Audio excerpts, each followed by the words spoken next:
Assalamualaikum warahmatullahi wabarakatuh. Di sini saya Fernanda Arifin Andika akan melakukan mini talk show dengan tema teknologi yang berupa AI, coding dan sebagainya untuk memenuhi tugas ujian akhir semester saya dengan matkul public speaking.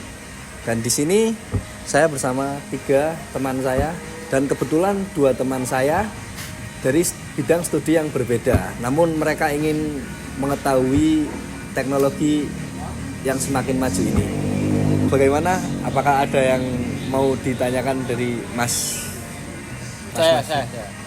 Jadi akhir-akhir ini tuh saya tuh tertarik ya, Mas, sama hal yang berbau teknologi, apalagi perihal coding.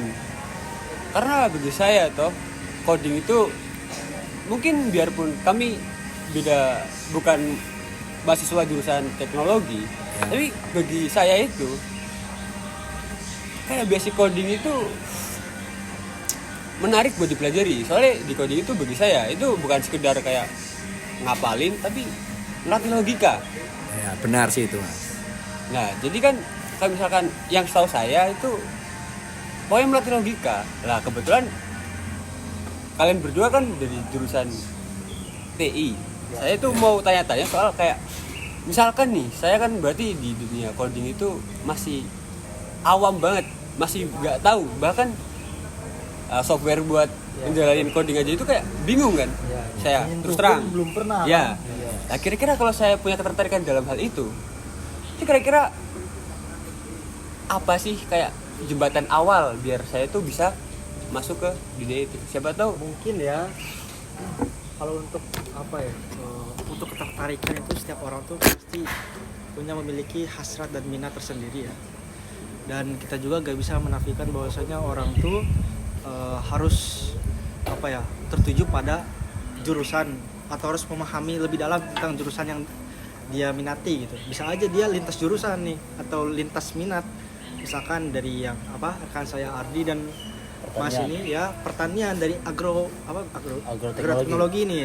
Tapi mereka mungkin ya memiliki salah satu minat yang di luar dari konteks perkuliahan mereka. Ada yang misalkan dari Ardi sendiri misalkan suka dengan musik, permusikan gitu, atau misalkan dengan perkodingan Masnya.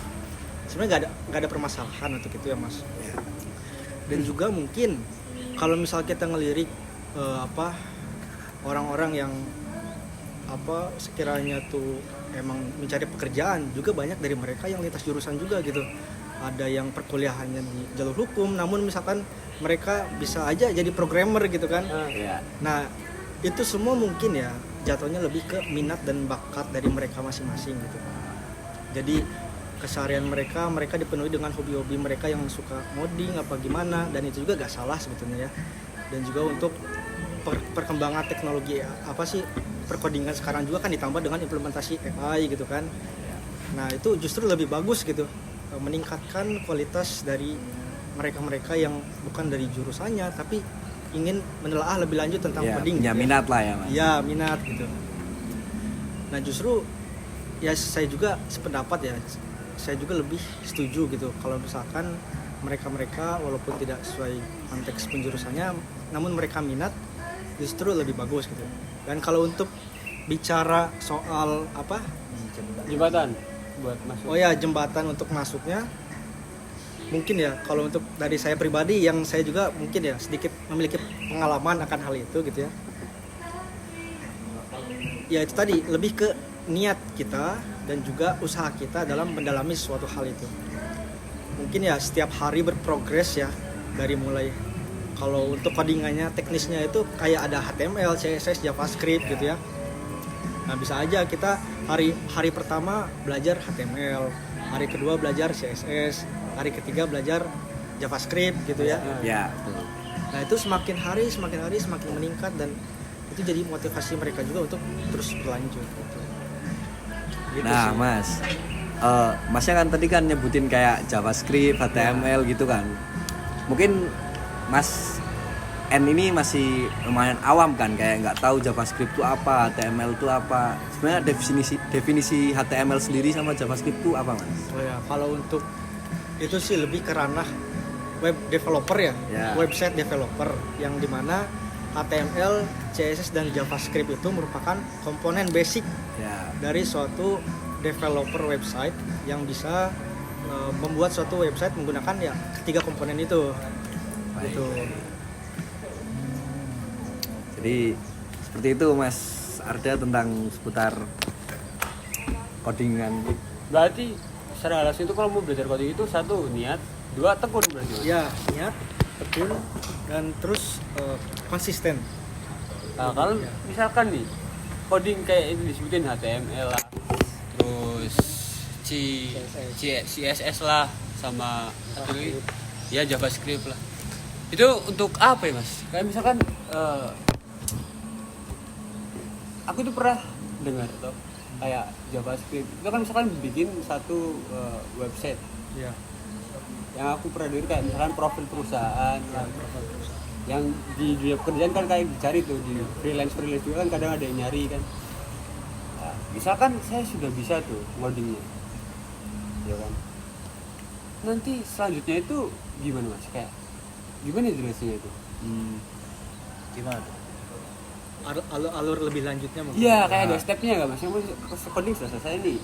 Selanjutnya apa tuh? Misalnya coding dasarnya tuh saya belum bisa buat website. Oh ya. Tampilannya kayak dalam-dalamnya itu bagaimana Mas? Mungkin kalau dari segi ini lebih ke arah teknis mungkin ya. Ya. Kalau biasanya kan website web developer gitu kan ada semacam web developer, mobile developer dan lain sebagainya gitu ya. Mungkin kita membahas kerana website developer. Dimana yang tadi itu basicnya HTML, CSS dan JavaScript gitu ya. Kalau misalkan seorang developer yang telah menggunakan ketiga komponen itu dan berhasil membuat suatu project, nah tujuan mereka nih apa nih? Apakah memang ingin mengumpulkan suatu project-project mereka untuk dijadikan portofolio atau bahkan misalkan ingin dilihat oleh orang lain gitu kan, seperti halnya company profile yang ingin meningkatkan kredibilitas dari suatu perusahaan, kafe atau apa gitu, itu kan jadi nilai jual mereka juga gitu. Dan ya itu tadi sih tergantung tujuan dari mereka untuk apa gitu. Kalau misalkan mau dilihat oleh orang lain ya secara teknis ya mau gak mau harus di hosting atau domain gitu kan menggunakannya, dan itu harus ada biaya tambahan gitu sih. Nah, berarti misalkan bicara soal coding itu kan tadi buat website Mas. Kalau misalkan saya pingin buat game sebenarnya kayak Flying Bird yang cuman kayak menurut saya lihat kayak gampang banget tuh, soalnya cuman misalkan ada algoritmanya pun kayak naik. Kira-kira tuh kayak susunan paling kasarnya itu gimana cara bikin game begitu tuh?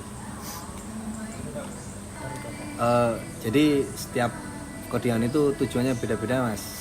Kayak misal Masnya mau fokus ke website, mungkin di situ ada HTML, JavaScript, CSS yang udah Mas. Ya. Jadi itu ada sebutkan. spesialisasinya ya Mas. Ya. Terus kalau misal ngarahnya ke game ya mungkin ada Python, C++ atau C# mungkin ya Mas. Ya berarti nanti itu tuh masih kayak ada kelanjutan gitu. Kayak misalkan game ngoding terus kita bikin karakter kayak 3 dimensinya. Itu aplikasinya yang bisa dipakai itu apa Mas kira-kira? Sebenarnya 3D itu ya mana ya Mas ya? Kalau aplikasi game kayak gitu, misal kayak yang Masnya sebut tadi game yang burung itu tuh udah ada kayak misal asetnya atau bikin sendiri gitu Mas. Oh, berarti kayak bisa beli aset sama bisa bikin sendiri. Iya. Kurang lebihnya seperti itu ya Mas.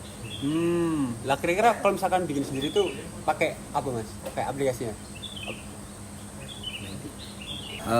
Sebenarnya untuk membuat game itu ada beberapa tools Mas. Kayak misalnya ya Visual Studio tersebut atau macam library dari Unity itu. Oh, jadi modelnya kayak misalnya kita mau bikin aset sendiri. Berarti kita bisa pakai kayak Unity, apa tadi apa Mas? Visual Studio. Tapi kita juga bisa misalkan udah coding dan misalkan asetnya kita malas nyari aset, malas bikin aset, kita bisa kayak beli aset orang yang bisa langsung diterapin ke codingan. Itu konteksnya kayak semacam ATM sama modifikasi. Jadi ada beberapa aset yang open source yang mereka tuh ngepublikasiin tapi ada harga tersendiri gitu pricingnya. Nah kita ambil tapi kita bayar Nah itu bayarnya tuh merupakan suatu lisensi, Ya. gitu kan. Kita bayar secara gak langsung tuh, kita bayar lisensi mereka, kita dapat project. Nah mungkin projectnya itu kan nggak mungkin kita mau serupa gitu kan. At least kita memodifikasi atau menambahkan fitur atau apa. Ah. Berarti ribet ya mas kalau misalnya buat game sudah sekelas Iya, game itu. cukup ribet sih sebetulnya. Kayaknya emang codingan tuh yang ribet game nggak sih mas? Iya, game cukup ribet sih, apalagi kalau buat dari nol gitu ya. Iya. Jadi kalau dari nol paling aman itu kayak latihan buat website dulu itu. Iya, website. Biasanya kalau yang baru mulai sih website dulu sih. Ya. 3 komponen itu. Kayak ya itu soalnya saya lihat itu kayak anjing Framebird itu kayak gampang banget kayaknya itu. Cuma space doang itu Iya. kan mainnya kan. Dan saya ada pertanyaan kayak tiba-tiba penasaran nih kan, di suatu game tuh saya pernah main game juga kan, di situ tuh ketemu dengan cheater lah. Itu tuh kayak teknis atau kayak gimana sih maksudnya, ada kok bisa seperti itu atau gimana gitu. Sebetulnya sih itu masuknya ke ranah Karena para developer mereka sendiri ya. Di mana mereka mungkin kecolongan atas data.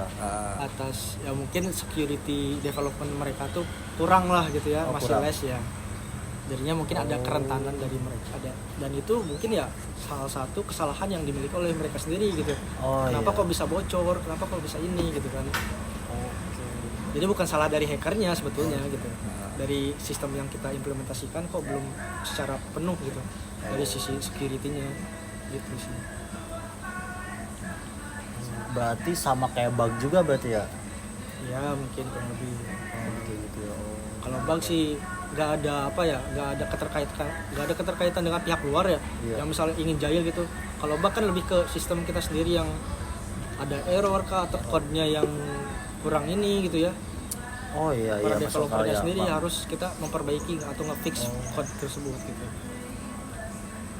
Gitu sih.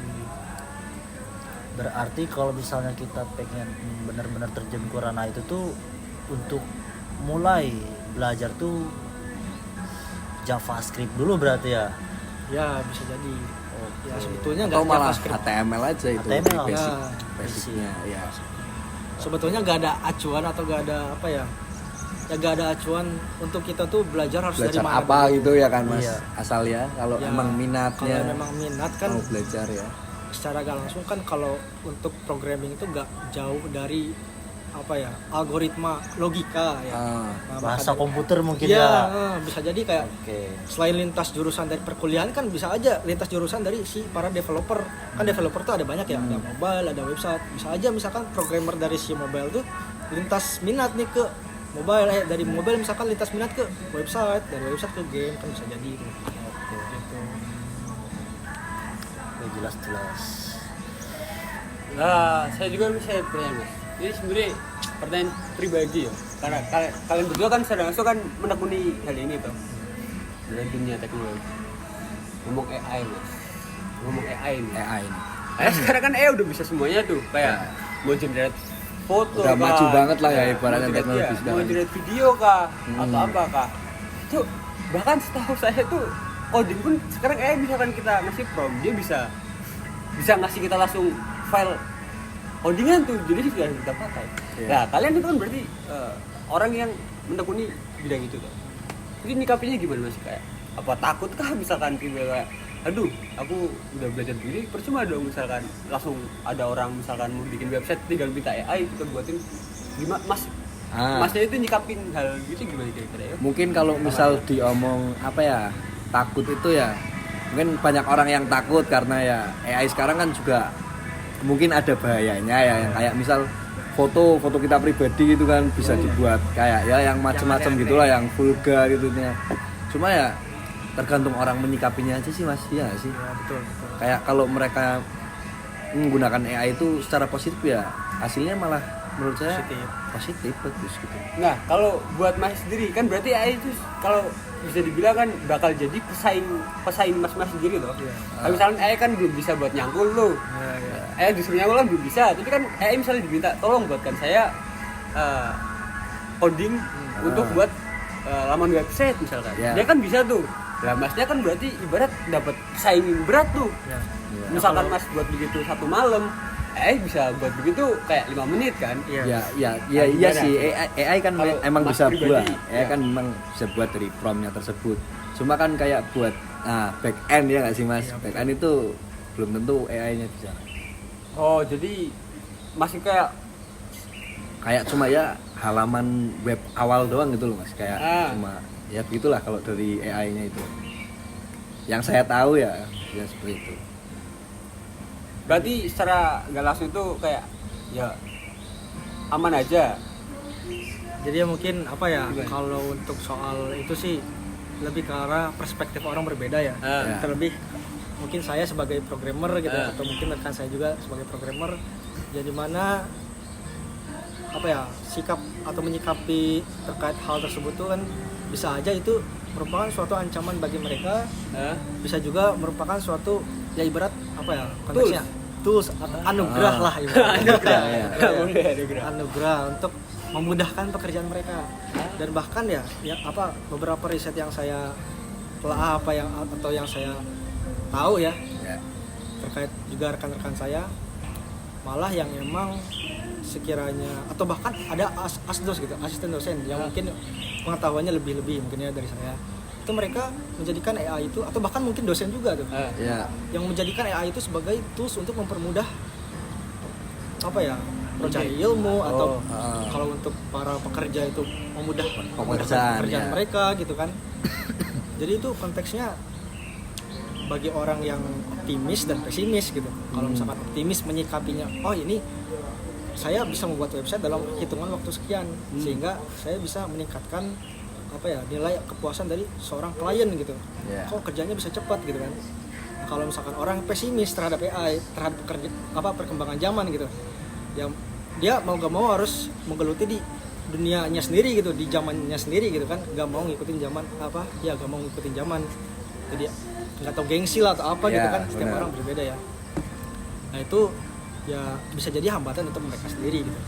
Tapi kalau untuk saya pribadi sih, saya menjadikan AI ini sebagai tools yang memang memudahkan suatu hal yang ingin saya capai gitu ya. Misalkan saya ingin mengerjakan suatu proyek, itu bisa terbantu dan bisa mempercepat proses pengerjaan gitu sih.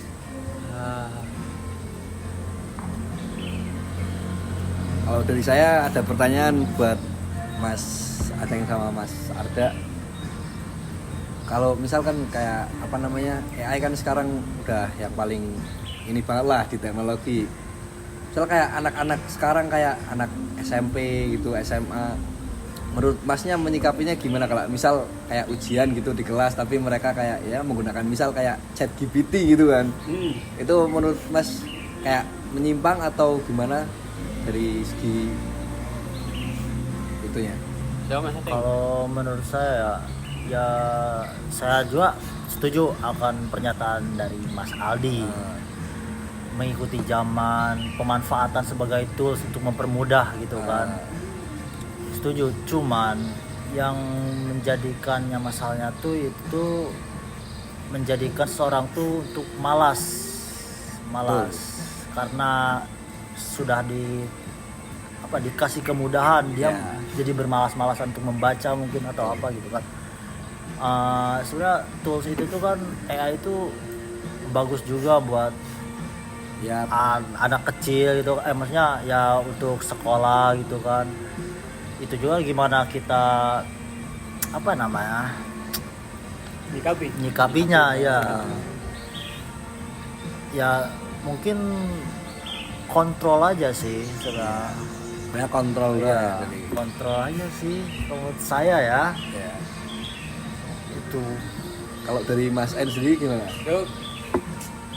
Dia nggak jauh sama omongan. Hampir sama lah ya gitu lah ya. Kalau menurut saya itu nggak masalah. Misalkan ada orang mau manfaatin AI itu. Cuman ya tadi, aku tuh saya bukan bingung, mungkin sedikit agak sayang ya. Karena mungkin fenomena sekarang itu orang-orang saya terus terang kok. Misalkan mau tanya apa-apa juga sekarang ke AI kan. Satu cepat. Tapi saya itu kayak menyayangkan aja sama orang-orang yang tiba-tiba tuh kayak misalkan ada suatu masalah nih, tugas misalkan apa, dia langsung tanya AI, dapat jawabannya kan instan. tapi dia gitu nggak mau nyari tahu kayak Search kok gitu bisa, kan, ya. kok bisa Bisa gini, dapat, misalkan ya. tanya satu tambah satu berapa? 2. Iya. Dia langsung tulis aja tuh 2 tanpa tahu harus kayak kok bisa 2? Ya. Itu iya, 2 betul. itu dari mana? Iya, Nah, itu aja kayak menyayangkan. Tapi kalau saya ya, kayak omongan tadi Mas Ya, Ardi itu sebenarnya ya Mas Ardi, ya. malas. memanfaatkan itu baik.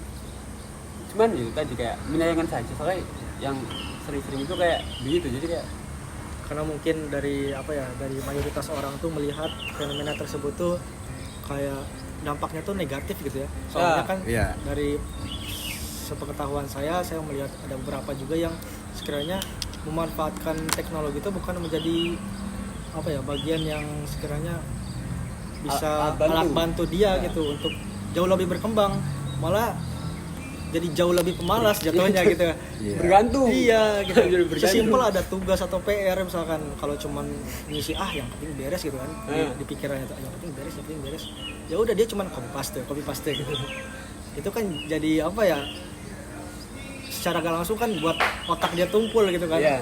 Ada juga orang yang memanfaatkan AI tersebut tuh untuk mencari tahu lebih dalam gitu kan.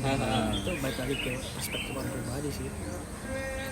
Ya kayak yang tadi disebut itu ya Mas, kayak Iya. dampak negatif positif ya kayak gitulah ya. Betul.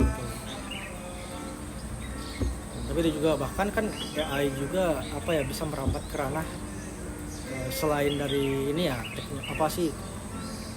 ya kita sebagai jurusan teknologi informasi itu selain hanya dari perspektif kita pribadi di jurusan itu kan bisa aja merambat ke lahan lintas lain gitu ya, lintas minat lain, seperti dari rekan saya ini yang ibaratnya tuh jurusan agro. Iya. Nah itu saya masih penasaran gitu ya, kenapa kok apakah bisa gitu ya kayak sistematika dari suatu AI ini, jadi mana mau gak mau kan kita harus menerima gitu kan suatu kenyataan bahwa AI itu ada gitu kan, dan semakin berkembang gitu ya. Nah bisa nggak sih kalau misalkan AI itu diimplementasikan terhadap yaitu tadi mungkin dari pihak Ardi itu jurusan apa? Jurusan Agroteknologi agro. pertanian ya. Nah itu bisa diimplementasikan nggak sih gitu secara konteks di real life-nya gitu? Oh, kalau misalnya menurut saya di ranah pertanian itu kan kita belajar bagaimana cara budidaya mulai dari awal banget pembenihan gitu kan. Mungkin kalau misalnya untuk kita mencari tahu di AI itu kan, di AI itu paling ngasih datanya tuh dia tuh masih di ambang kayak umum. Dalam artian kan kalau kita pertanian tuh harus menyesuaikan dengan lapangannya seperti apa, atau kondisi iklimnya, atau musimnya, atau jenis tanahnya itu kan itu juga kan. Kalau misalnya untuk ini cuman mengasih gambaran dasar gitu kan. Jadi kalau misalkan implementasi langsung kayaknya menurut saya juga masih Kurang. belum. Terkecuali mungkin ada ada istilahnya tuh perantara antara teknologi yang disebut AI dengan agroteknologi itu tadi, mungkin kayak perantaranya suatu tools atau teknologi secara hardware itu kayak IoT mungkin ya. Kalau misalkan ngomongin soal IoT itu bisa jadi perantara antara otak kecerdasan AI dengan pemanfaatan lahan atau apa gitu. Implementasi di lahan. Kalau begitu bisa mungkin ya. Bisa. Soalnya saya pernah juga ada ini Mas kayak alat pendeteksi hujan atau semacamnya. Mungkin itu juga ada implementasi AI-nya kali ya. Ya mungkin. Kayak di suhu berapa atau apa gitu ya. Nah itu mas salah satu sebab saya tertarik sama Coding, coding. iya. Karena Jadi ada keterkaitan gitu ya. Ya itu kan kayak coba. Jadi berat sekali dayung 2 pulau terlampaui kan. Jadi ya saya dapat ilmu pertanian dan mungkin saya misalkan bisa basic coding, siapa tahu buat Siapa tahu kan bisa membantu juga kan. Nah itu dia. Misal dibuatkan apa gitu kan bisa ya. Keren lah. Makanya saya tertarik sama coding itu kayak gitu. Teknologi. Kayak ya petani juga, kalau misalnya petaninya kuno ketinggalan zaman itu kan gak baik kan. Petani juga kan harusnya Tahu. modern lah, tahu teknologi kayak coding, AI gitu. Setuju. Apalagi kalau AI itu kalau konteksnya diimplementasikan ke dalam bentuk robot kan, siapa tahu masa depan gitu kan Oh, bisa iya. jadi menjadikan Nyangkul robot kan keren juga mas. jadi mesin Apalagi ya kan Iya. mesin nyangkul gitu. Iya, makanya Kita gak usah kewalahan, kita Iya. tinggal ngamatin ya jadi observer kan, seru itu kayaknya. Ya mungkin ada pertanyaan lagi mungkin dari Mas Ardi atau mungkin gantian nih, mungkin dari tadi rekan saya menjawab terus, barangkali ada pertanyaan mungkin dari Mas Aldi ini. mungkin selain halnya apa ya, implementasi AI terhadap bidang Mas Ardi Ya. agroteknologi ya. Agroteknologi. Iya, Agroteknologi. Nah, sebenarnya Agroteknologi. iya, teknologinya itu berarti apanya, Mas? Nah, Dari iya, oh iya. agroteknologi, ya kan? Itu masih saya dari dulu tuh kok agroteknologi gitu. Kan sebetulnya nggak cuman agroteknologi nggak sih, kayak Ya. ada apa gitu kan. Nah, itu teknologi Teknologinya di itu situ apa gitu kan ya? gitu. Ya. Coba jelaskan dari mulai Mas N. Agroteknologi itu sebenarnya itu Ah, kan kalau dari sejarah itu agroteknologi itu sebenarnya nggak ada. Mas. nggak ada. Sebenarnya adanya agronomi. Nah, iya agronomi. Agronomi itu sebenarnya agronomi sesimpel kita belajar itu soal tentang agronomi, Iya. Salahan kayak gitu. olahan dan lain-lain. Kenapa tiba-tiba ada agroteknologi, ada agribisnis? Iya. Itu sebenarnya kayak penjuruan saja. Jadi ya tadi itu mas, petani itu biar nggak cuma bisa nyangkul doang. Jadi kalau bisa Mereka manfaatin tetap teknologi. update juga lah, Ya. ya. Oh iya iya. Jadi ada implementasi teknologi. Nah, Iya. makanya Jadi teknologinya campur- dari campurnya ya. iya. Jadi misalkan ya biar nggak kuno-kuno banget lah. Oh, nggak- iya, nggak iya, iya. pakai kerbau Ya, lagi. bahasanya gitu. Apalagi kan zaman Yes. sekarang emang zamannya teknologi banget. Nah, itu dia. Ya itu yang dimaksud tadi Mas, barangkali ada robot yang bisa ngangkulin Iya, gitu kan. siapa Itu tahu, ya lebih leyeh-leyeh lagi ya. Contoh perkembangan agroteknologi. Nah, itu contoh. Nih, contohnya seperti di zaman sekarang nih, Ya. kayak apa ya namanya, penyemprotan pestisida contohnya kan masih pakai spray gitu kan, tahun ke tahun tuh kan terus meningkat kan. Iya, iya. Dan di situ juga ada berkembang menjadi drone. Nah itu juga kan efek dari penjurusan agroteknologi juga di situ juga. Ini kan drone juga Main. masuk coding juga kan mas kayak. Iya, Nah, betul. Logika itu Iya. coding. pemrograman kan jatuhnya Iya, kan. betul. Makanya saya tertarik tuh belajar pemrograman. Tapi kayaknya itu ya mas yang selama ini saya pengen tanyain tuh. Soal coding, pemrograman. Memang kebetulan aja mungkin lintas minatnya agak ini ya agak Berkesinambungan, berkesinambungan. Iya, jadi kayak Iya. itu tadi kayak kebetulan Agroteknologi kan. dan programmer. Kayaknya bisa ini dibikin, ya bikin bisnis ini bisa Ini ya kita ya. Iya ya. Makanya itu. ya bisa. Yaudah kalau misal kayak nggak ada pertanyaan lagi, mungkin akhirin aja lah ya kita sesi talk show Yaping ini kita mungkin. Oke baik, terima kasih. Wassalamualaikum warahmatullahi wabarakatuh.